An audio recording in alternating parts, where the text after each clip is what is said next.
You don't need a mansion or a Hollywood name to leave behind a story that's more than just fame.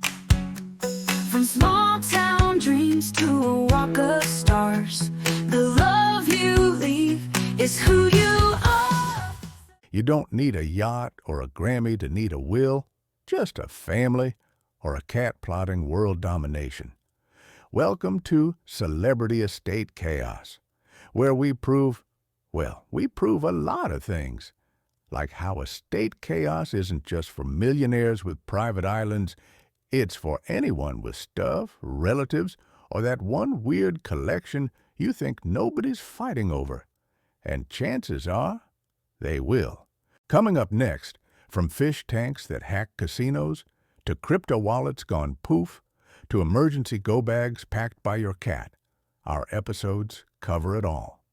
Whether it's cyber screw-ups, caregiving chaos, estate planning gone wildly wrong, or prepping for doomsday with humor, we've got your disaster decoded.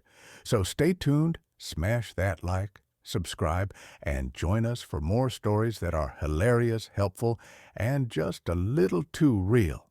Welcome to the Deep Dive. You know how more and more of our lives are connected online? Well, today we're looking at, the flip side of that convenience, the growing threats that come with it. Yeah. We'll be using the book From Hacked Cars to Cyber Attacks, a complete guide to digital and physical attacks by Tina Ginn from the Crisis Ready Collective as our main guide. It's a really important area for, pretty much everyone to get a handle on these days. We're constantly hearing about data breaches, but, understanding the bigger picture, how it affects our daily lives, that's really key. Totally. And we'll be pulling insights, not just from Tina Ginn's book, but also from some related articles that really bring her points home. Exactly. We've got this pretty eye-opening IssueWire article. It's called From Hacked Cars to Nuclear Threats: The Shocking Truth About Everyday Cyber Attacks. Heavy stuff. Oh. Plus, we've dug up some, frankly, bizarre real-world cyber attack stories. They just show how unpredictable this whole landscape can be. Oh, definitely. So our goal in this deep dive really is to give you the essential knowledge, the practical takeaways, so you feel more informed and, I guess, ready for what's out there. But, without feeling like you need to disconnect entirely and go live in a bunker. Right. That's the sweet spot. A healthy sense of awareness, as Tina Ginn puts it, I think. Not paranoia, but awareness. And a good place to start is understanding how the lines between, the digital threats we read about and the actual physical world around us, how they're getting really blurred. Okay, let's dig into that. The book really hammers this home. Everyday objects are now potential security risks. It's not just your phone or laptop anymore. No, not at all. Think about a smart fridge. The book kind of playfully mentions it could be part of a botnet. Now, for anyone not familiar, a botnet is basically a network of hacked devices attackers control. Right. Used for all sorts of nasty stuff. Exactly. And these connected devices often have weaker security, right? So they can be exploited.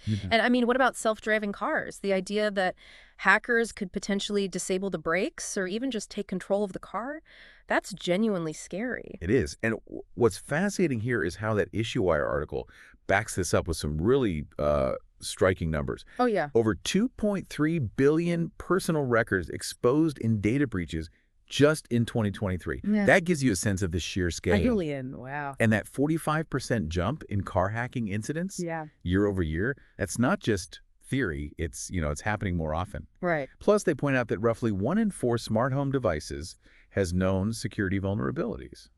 1 in 4. That's a huge number of potential doors left open right in our own homes. And it's not always the big headline-grabbing hacks we need to think about, is it? The IssueWire article mentions some less obvious threats, too, like juice jacking at public charging stations. Apparently, your data could maybe be stolen while you're just trying to get some battery life back. Yeah, it's a possibility. You plug in your phone, and boom. And Bluetooth tracking in malls. Makes you think twice about those location services being on all the time. Exactly. These are the kinds of vulnerabilities that, can often be overlooked. They seem small. Right. But the book aims to raise our awareness of these seemingly minor risks because they can be stepping stones, right, to bigger attacks or just lead directly to privacy violations. So it's about, like the book says, becoming maybe a little paranoid, but in a good way? Just more aware of the digital environment? Precisely. So you can take sensible precautions. But it's not all digital, is it? The book, From Hacked Cars to Cyber Attacks, also goes into physical security, which I found quite interesting. Yeah, that's a key part of it. It talks about preparing for things like home invasions, even active shooter situations, gives practical advice like putting together a basic emergency kit, a bug-out bag. And this connection between the digital and the physical is absolutely crucial. You can't really separate them anymore. Seems like it. The IssueWire article takes this even further. It explores how cyber attacks could actually, escalate into real physical conflicts. How so? Well, think about vital infrastructure, military satellites, systems controlling nuclear launches. A lot of that stuff is connected at some level to the internet.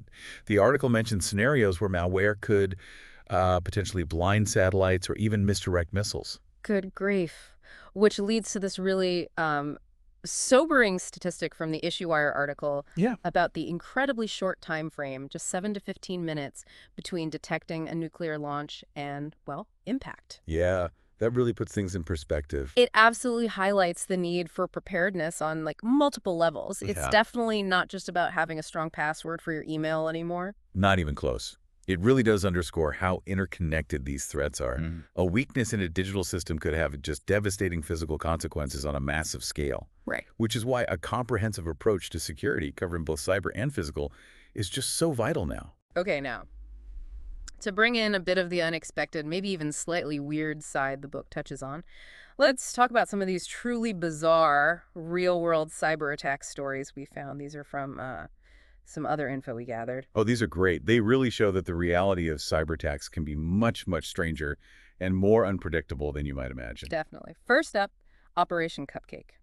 Okay. Apparently, the UK's MI6, right, decided to disrupt an online Al-Qaeda bomb-making manual by replacing it with cupcake recipes. No way. Yes, cupcake recipes from the Ellen DeGeneres show, including one for the best cupcakes in America. I mean, talk about unconventional warfare, using humor to throw off terrorists. That's amazing, actually. It's a fascinating example of using unconventional methods, right? Even humor in counterterrorism. Yeah. It shows cyber warfare isn't always super complex code. Sometimes just disrupting the other side's mindset, spreading weird misinformation. That can be surprisingly effective. Information warfare, basically. Okay, then there's the story of a North American casino. It was breached through its fish tank. The fish tank? Seriously? Seriously, a smart fish tank. Yeah. It had an internet-connected thermostat, apparently, and hackers used that as a way into the casino's network. Stole info on high roller clients. Wow. That just perfectly illustrates the hidden dangers in the Internet of Things, the IoT. Right. Anything connected. Exactly. We focus on our computers, our phones, maybe.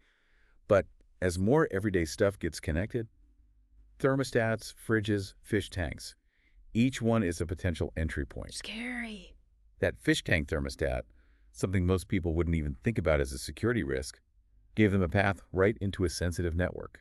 It really highlights why things like network segmentation are so important. Keeping things separate. Yeah, keeping different parts of a network isolated so a breach in one, like the fish tank, doesn't give access to everything else. Okay, and finally, this one just blew my mind. The Black Cat Ransomware Group. They actually filed a complaint with the U.S. Securities and Exchange Commission, the SEC. Wait, against who? Against one of their victims for not disclosing the cyber incident quickly enough, apparently. You're kidding.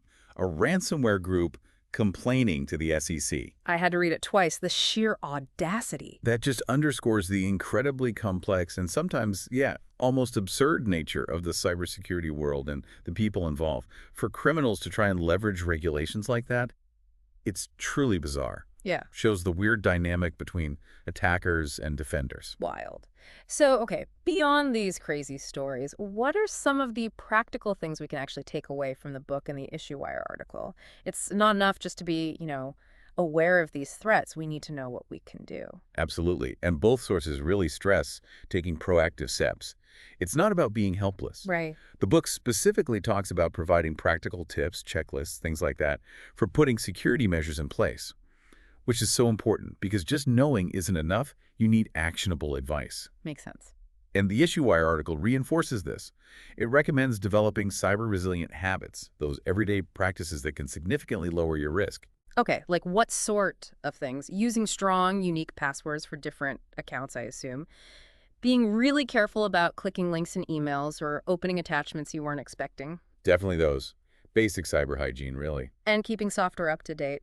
The issue wire piece also mentioned protecting our devices from dumb mistakes, which, let's be honest, we're all capable of making sometimes. We are. It's about cultivating a security-first mindset, in our daily digital lives. The book also talks about how to recognize less obvious threats, which is getting more important as attacks get more sophisticated. Right, like the juice jacking or Bluetooth stuff. Exactly. And while it might seem a bit extreme, the advice on what to consider if cyber warfare actually escalates to physical conflict, it encourages us to think about the broader implications of our digital world. Yeah, that IssueWire article did touch on a truly worst-case scenario, what to do in a nuclear attack. The advice was pretty stark. Don't look at the flash. Seek shelter underground or behind thick concrete. Stay away from windows to avoid the blast. And then stay put because of potential fallout. It's sobering, especially with that very short 7 to 15-minute warning window they mentioned. It is sobering. And while the likelihood of something like that, well, we all hope it remains extremely low. Yeah. But the fact that it's even addressed just underscores the commitment of the book and the article to a really comprehensive view of preparedness, even for the most extreme, unlikely possibilities. Ultimately, then, it feels like the core message, the thread running through the book and all our sources, is just the critical importance of awareness. Absolutely. Simply knowing these threats exist in all their forms, from, the annoying inconvenience to the potentially catastrophic, that seems to be the first and most vital step. Precisely. Moving beyond just being sort of fearful of attacks to actively understanding them and taking concrete steps to prepare. That's what both the book and the IssueWire article really push for. Yeah. In this landscape that's always changing, knowledge truly is a form of empowerment. It helps you make better choices. And hopefully this deep dive has given you, our listener, a solid foundation, a starting point maybe, to continue on that path of understanding and preparation. Yeah, it's not about living in a state of constant fear, right? It's about living with informed vigilance, being smart about it. So as you go about your day, maybe taking a second look at your connected devices, perhaps consider this. Given how much tech is just woven into everything now, what's one seemingly harmless device or system in your own environment, your home, your work, that might actually present an unexpected security risk? It's a good question to ask yourself, because understanding these potential threats, even if it feels a little unsettling at first, ultimately gives you the power to make more informed decisions, take proactive steps, towards greater security and preparedness in this increasingly interconnected world we live in. We really encourage you to keep exploring these topics and maybe even check out Tina Ginn's book, From Hacked Cars to Cyber Attacks, if you want a really comprehensive look. It's worth a read.